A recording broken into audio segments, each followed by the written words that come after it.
আজকে সকালে একটু পরোটা করলাম একা হাতে।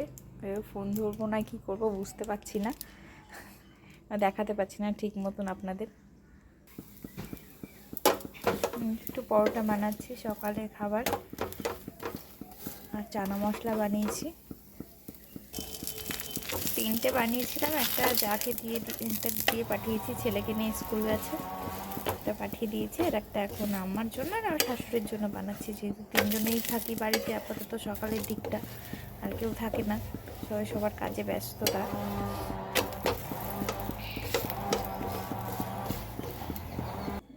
সব রুটি টুটি বানিয়ে অগোছালো ছিল, একটু গুছিয়ে নিচ্ছি, সব পরিষ্কার করে আবার দেখা হচ্ছে পুরোটাই সব অগোছালো। যে এখন খেতে বসে গেলাম, এটা খেয়ে নিই, খেয়ে তোমাদের বলছি কেমন হয়েছে। পরোটা তো খুবই নরম হয়েছে।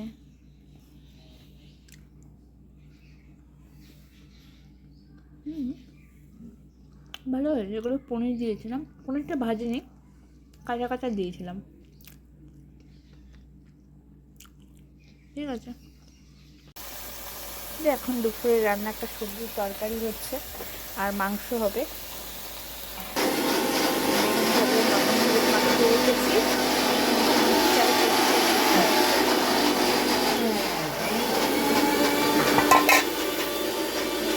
চা বসানো রয়েছে, মাংস তুলে রাখবো সলিড দেখে।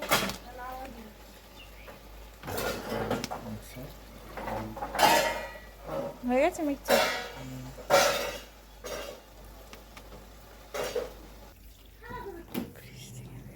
দইটা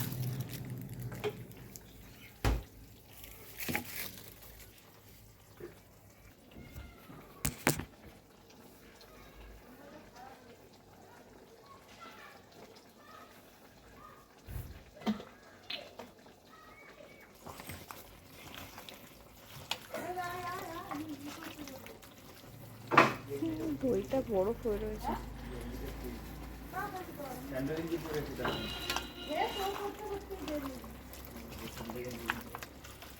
মশলাটা দিয়ে দেবো,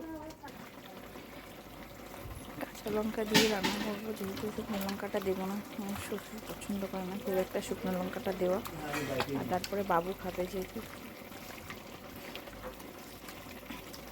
শুকনো লঙ্কাটা দেবো না, যদিও দিই লাস্টে একটু গুঁড়োটা ছিটিয়ে দেবো।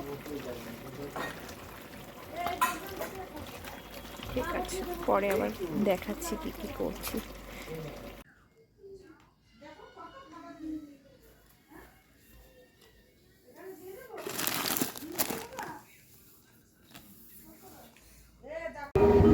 ঘুরতে বেরিয়েছিলাম একটু সন্ধ্যা নাগাদ, সন্ধ্যা না এখন প্রায় 6টা 6:30টার মতন বাজে। তো এখানে একটা অনুষ্ঠান হচ্ছে, শ্রীকৃষ্ণের অনুষ্ঠান, অনেক লোক সেই কপালে ছড়িয়ে দিল, আর ওই নুপুরের দাগ বসে গেল, আঁকা বাঁকা দাগ বসে গেল, হয়ে গেল নুপুর দিল। দেখবেন বাবা অনেক গোসাইদের কপালে এইরকম এই লোকটার নাম হচ্ছে নুপুর দিল। এরপরে বাজারের মধ্যে চলে এসেছি স্টেশনে, যদিও আর ফ্ল্যাগিংটা করতে যাব।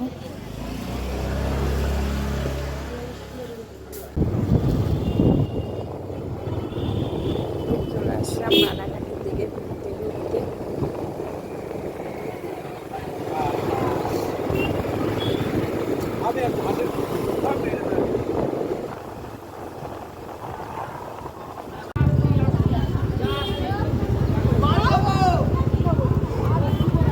এখানে বজরংবলীর পুজো হচ্ছে নাকি?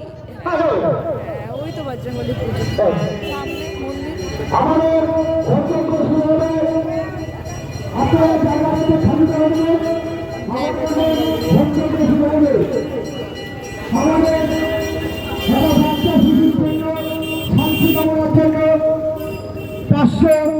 একটা প্রদীপ জ্বালানো হবে। আপনারা যারা যারা প্রদীপ জ্বালানোর ইচ্ছা, গেটটা পড়ে গেছিল, যদিও গেট পয়সা তুলে দিয়েছে, ভালো গেটম্যানটা। যদিও চলে এসছে আমার সোনার দোকান।